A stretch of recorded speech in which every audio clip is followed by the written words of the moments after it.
Movie के start होते ही एक मॉडल किम्बरली को दिखाया जाता है जो रियलिटी शो शूट करने के लिए वेस्ट वर्जीनिया के जंगलों में जा रही थी। उस वक्त वो अपने मैनेजर से कॉल पे बात कर रही होती है जो उसी लोकेशन बता रहा था। उसके सामने दो रास्ते आ जाते हैं। उसका मैनेजर उसे पेपर फैक्ट्री वाले रास्ते को चूज करने का कहता है और वो उसी तरफ अपनी कार लेकर चल पड़ती है। उस रास्ते पर आते ही उसकी कॉल कट जाती है। वो मोबाइल देखती है तो वहाँ पर नो सिग्नल होता है। मोबाइल देखते हुए अचानक से उसकी गाड़ी के सामने एक आदमी आकर बुरी तरह टकरा जाता है। वो बहुत घबरा जाती है और गाड़ी से उतरकर उसे देखने जाती है और साथ साथ ये प्रे कर रही होती है कि वो मरा ना हो। वो देखती है कि वो मरा नहीं है, उसमें अभी भी कुछ सांसें बाकी थी और वो उसकी हेल्प करना चाहती थी। लेकिन जैसे ही वो उसके पास आती है वो अचानक से उसे झपट कर पकड़ लेता है। वो उसके नीचे वाले होंठ पर बुरी तरह काट कर उसे अलग ही कर लेता है और उसके होंठ को कच्चा चबा जाता है। किम्बरली दर्द से तड़प रही होती है और वो वहाँ से भागने की कोशिश करती है, लेकिन सामने से एक और म्यूटेंट आकर उसके सामने खड़ा हो जाता है जो उसे पकड़ लेता है और वो म्यूटेंट थ्री फिंगर था। वो किम्बरली को बिल्कुल सीधा खड़ा करके एक कुल्हाड़ी से उसके दो टुकड़े कर देता है। वो दोनों उसकी बॉडी का एक एक पार्ट पकड़ के वहाँ से चले जाते हैं और ये सीन काफी डिस्टर्बिंग है। इसके बाद हमें रिटायर्ड कर्नल जिसका नाम डेल मर्फी होता है उसे दिखाया जाता है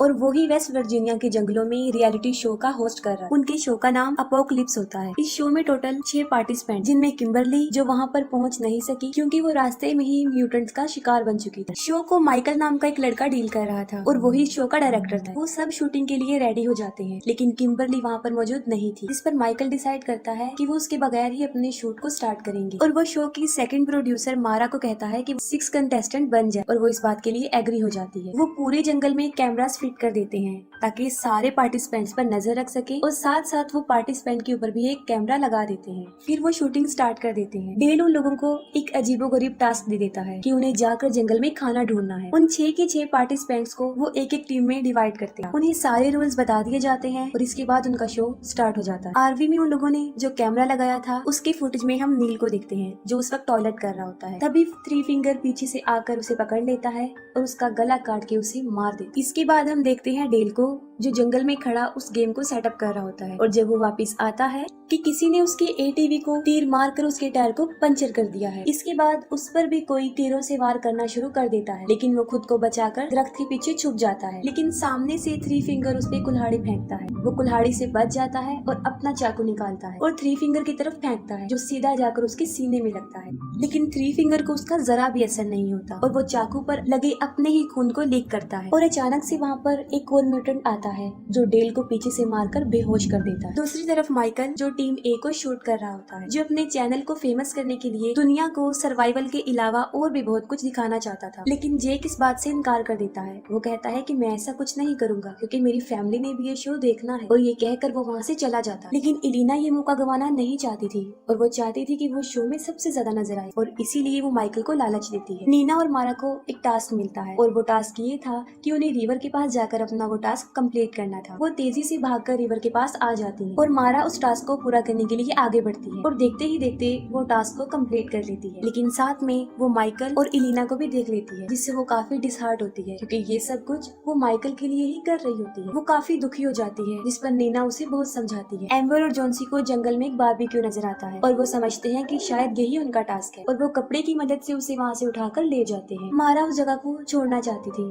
और वो चलते चलते एक घर के सामने आ जाती है। वो घर के अंदर घुस जाती है ताकि वहाँ से वो फोन ढूंढ सके। उस घर में उन्हें डी फार्म लोगों की पिक्चर भी नजर आती है जिसमें टोटल 4 लोग होते हैं। 4 लोग पा, माँ, ब्रदर और सिस्टर जो कि बहुत खतरनाक म्यूटेंट्स थे। अभी वो पिक्चर्स देख ही रही होती हैं कि वहाँ पर कोई चिल्लाते हुए अंदर आ जाता है और वो दोनों छुपकर देखने लगती है और वहाँ पर माँ और सिस्टर होते हैं। माँ को डिलीवरी पेन हो रहा था। सिस्टर उसे टेबल पर लिटा देती है और वहीं पर वो एक बच्चे को पैदा कर। वो बच्चा बहुत ही ज्यादा खौफनाक था। नीना और मारा उस बच्चे को देख रही होती हैं। तभी सिस्टर की नजर उन पर पड़ जाती है। वो उन पर झपटने लगती है। तभी वो दोनों दरवाजा बंद कर देती हैं और एक बेड के सहारे से उस दरवाजे को मजबूती से बंद कर देती है। लेकिन बाहर से सिस्टर उस दरवाजे को तोड़ रही होती है और सारी विंडोज भी मजबूती से बंद होती है। वो काफी घबरा जाती है क्योंकि बचने का उनके पास कोई रास्ता नहीं होता। उन्हें कुछ समझ नहीं आ रहा होता कि अब क्या करें। तब मजबूरन उन्हें उनके टॉयलेट पिट से बाहर आना पड़ता है। वो दोनों अपनी जान बचाकर तेजी से वहाँ से भाग रही होती है लेकिन पा उन्हें देख लेता है। वो एक कुल्हाड़ी उनकी तरफ फेंकता है जो सीधा आकर मारा के सर पर लग जाती है। नीना उसे बचाने के लिए वहाँ पर नहीं रुकती और भाग जाती है। पा वहाँ पर आकर मारा के सर से वो कुल्हाड़ी निकालता है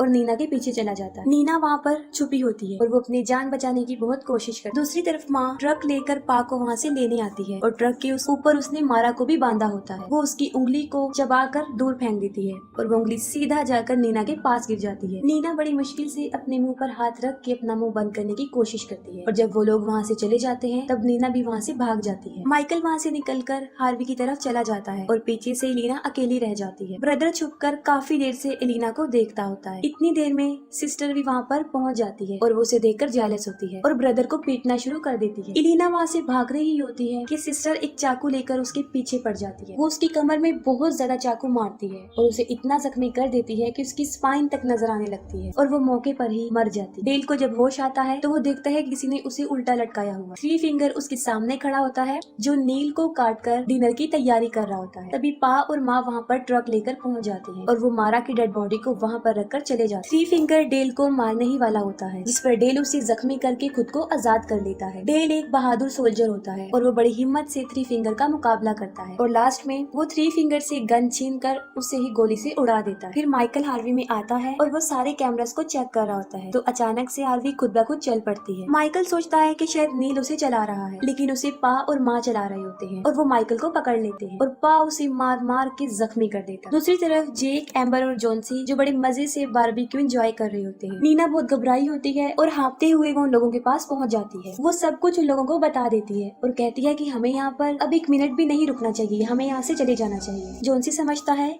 कि शायद ये भी शो में एक्टिंग का एक पार्ट है और वो एक्टिंग ही कर रही है। तब अचानक एम्बर की नजर उस बारबेक्यू पर पड़ती है जो वो खा रहे होते हैं। वो देखते हैं कि उसके ऊपर किम्बरली का टैटू बना हुआ है और वो समझ जाते हैं कि वो किम्बरली की टांग खा रहे होते हैं। ये देखकर वो वहाँ पर बिल्कुल भी नहीं स्टे करते और वहाँ से भाग जाते हैं। वो आरवी की तरफ आते हैं लेकिन वहाँ पर उन्हें कुछ भी नजर नहीं आता। तब वो डिसाइड करते हैं कि हमें अपनी जान बचाने के लिए पेपर मिल की तरफ भागना होगा। डेल को भी वो घर मिल जाता है और उस घर में उसे मेनार्ड मिलता है। मेनार्ड मूवी के फर्स्ट पार्ट में गैस स्टेशन का मालिक होता है। डेल वहाँ अपने जख्मों पर टांके लगा रहा होता है और मेनार्ड उन्हें इन म्यूटेंट्स के बारे में बताता है। वो उसे बताता है कि ये म्यूटेंट्स इन ब्रीडिंग और पेपर मिल से निकलने वाले केमिकल वेस्ट की पैदावार है। और जैसे ही उसे पता चलता है कि डेल ने थ्री फिंगर को मार दिया है वो उस पर अटैक कर देता है और साथ में वो कहता है कि थ्री फिंगर मेरा बेटा था। डेल वहाँ पे एक पड़ा हुआ एक डायनामिट उठाता है और उसे मेनार्ड के पीछे लगा देता है जिससे एक बहुत बड़ा ब्लास्ट होता है और मेनार्ड के टुकड़े टुकड़े हो जाते। इसके बाद डेल उन म्यूटेंट से लड़ने की तैयारी करता है और सारे इंस्ट्रूमेंट इकट्ठे कर लेता है। वो चारों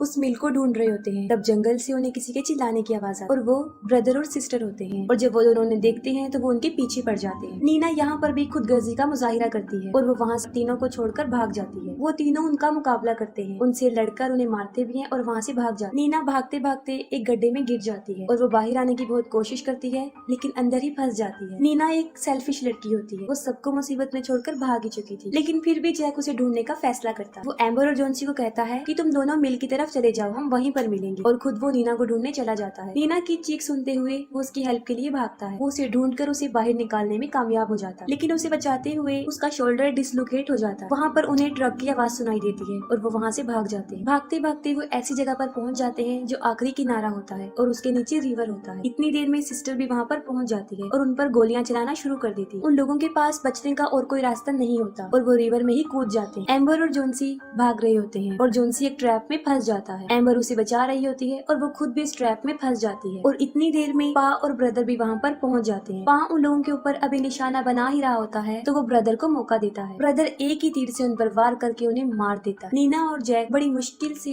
मिल की तरफ पहुँच जाते हैं और वहाँ पर एक अलमारी में उन्हें एक स्केलेटन मिलता है जो एक छोटी बच्ची का होता है। नीना उसे देखकर बहुत डर जाती है और वो सोचती है कि शायद ये बच्ची भी इन म्यूटेंट से बचकर यहाँ पर छुपी थी और इंतजार करते करते वो वहीं पर ही मर गई। डर की वजह से नीना वहाँ से भागने लगती है लेकिन जेक उसे पकड़ लेता है और कहता है कि जॉन्सी और एम्बर यहाँ पर आने वाले हैं, हमें उनका वेट करना चाहिए। वहाँ वो देखते हैं कि विक्टिम्स की बहुत ज्यादा गाड़ियाँ खड़ी हुई थी जो तादाद में बहुत ही ज्यादा थी और वहाँ पर उनकी आरवी भी खड़ी जिसमें माइकल की मुसलसल चिल्लाने की आवाजें आ रही। वो दोनों उसे बचाने के लिए आगे बढ़ते हैं। जब जेक अंदर जाता है तब वो देखता है कि माइकल लाइव आ रहा है और माँ उसे बड़ी बेरहमी से मार देती है जिस पर जेक समझ जाता है कि ये उनके लिए बिछाया गया एक ट्रैप है। लेकिन अब वक्त गुजर चुका था और वो दोनों उन दोनों को भी पकड़ लेते हैं। नीना जब होश में आती है तब वो देखती है कि किसी ने उसे डाइनिंग टेबल के सामने बांधा हुआ है और जेक को भी सामने लटकाया हुआ है। तब उस फैमिली का डिनर का टाइम होता है और डिनर करने से पहले वो सब प्रे करते हैं। ब्रदर जबरदस्ती नीना के मुंह में खाना डालता है और यहाँ पर हमें पता चलता है कि वो फैक्ट्री ही असल में उनका घर था। माँ एक ग्राइंडर में बचे हुए बॉडी के वेस्ट पार्ट फेंक देती है और वहीं पर डेल उसे छुपकर देख रहा होता है। डेल बाहर आ जाता है और उसकी मूवमेंट से आवाज पैदा हो जाती है जिससे उन सबको पता चल जाता है।